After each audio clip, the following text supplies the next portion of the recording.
remind us of the history of Christianity here in the UAE and around the region? Well, we go right back. Let's go back to, before Islam.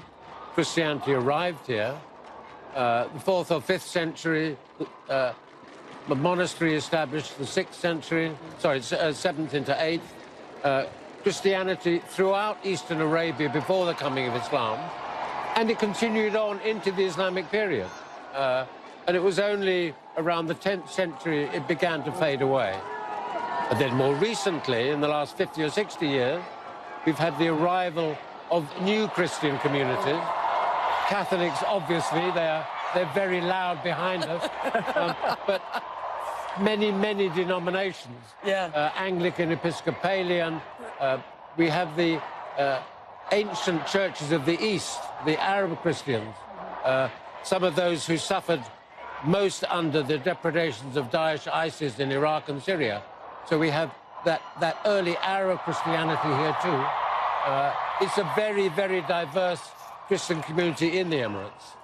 A complicated region, a year of tolerance here. This is a country that boasts some 200 nationalities.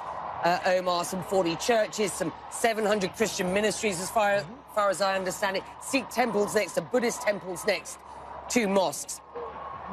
But the UAE, pretty unique in this region in boasting that sort of coexistence that the Pope has been talking about here. I'm not so sure it's that unique. I mean, there are churches right across the Gulf, and there are Christians right across the region.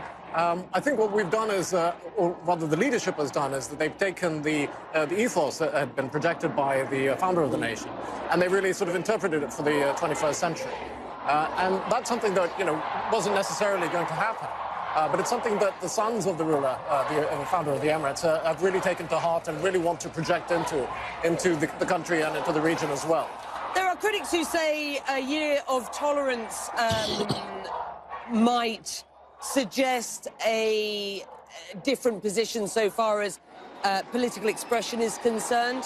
When we talk about tolerance here in the UAE, are we talking about religious and political tolerance?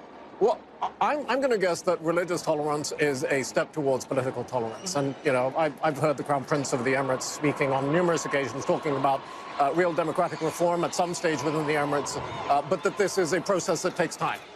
And, this has been implemented with the Federal National Council. Certain people were allowed to be elected, then the electoral pool grew larger and larger. So there is an understanding, but it's also a very difficult time in the Middle East. You've got very aggressive forms of political Islam that don't have a national agenda. They've got a global sort of transnational agenda. And the problem will be, if you are particularly interested in political expression today, you will get caught up in the existential battle that is taking place against political forms of Islam, intolerant political forms of Islam.